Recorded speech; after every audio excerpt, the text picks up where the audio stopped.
Well, sometimes the news just gushes at you like a 5-year-old's lunch after 10 minutes on the merry-go-round. You know what I mean. But you may have missed the 5 things you need to know. Number 1, the anti-piracy bill gets a committee thumbs up and goes to a full Senate vote soon. The law would give the Department of Justice the power to shut down foreign websites that offer up pirated songs, television shows, movies, software, all that stuff. So yes, you may have to start actually paying for those black market Justin Bieber ringtones. You know who you are. Number 2, like a presidential purple nurple to Congress, President Barack Obama is pressuring the Senate to quickly ratify START, the new arms control treaty with Russia. If approved, the treaty would restart mutual inspections and limit the U.S. and Russia to 1,550 warheads apiece.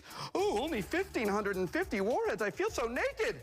Number 3, scientists at MIT are developing the technology that would allow special cameras to see around corners. That could, for example, find hidden people in burning buildings, or see around corners to prevent car accidents, or catch my producer Ed manhandling my prize Tabby.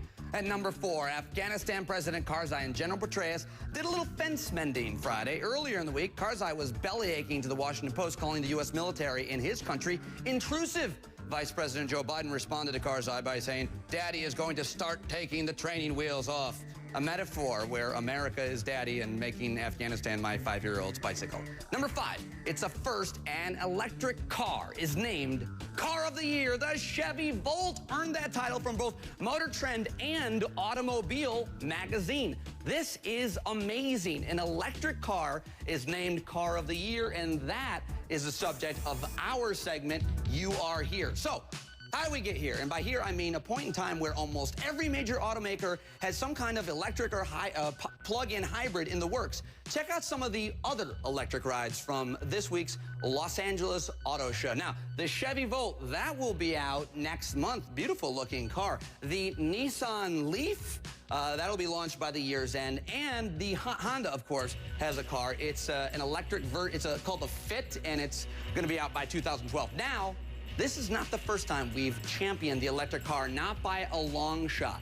In fact, look at this baby. Very aerodynamic.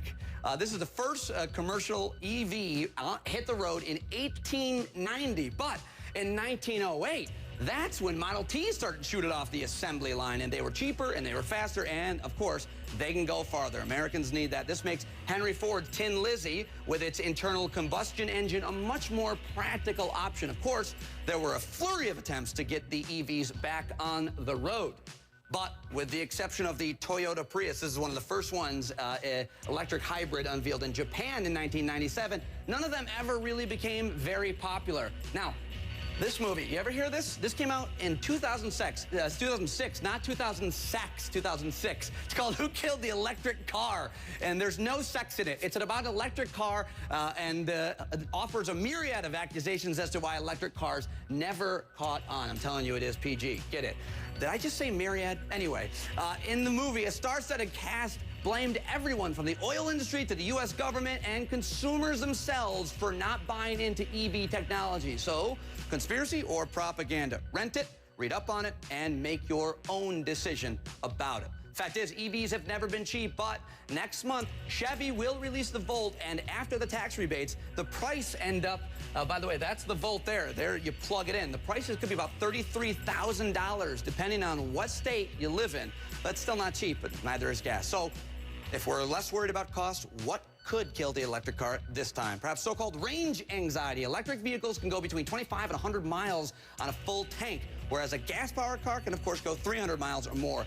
But is the recent EV type already running on empty? J.D. Power Associates claims that by 2020, only 14% of Americans will be driving hybrids, and that is where we are at.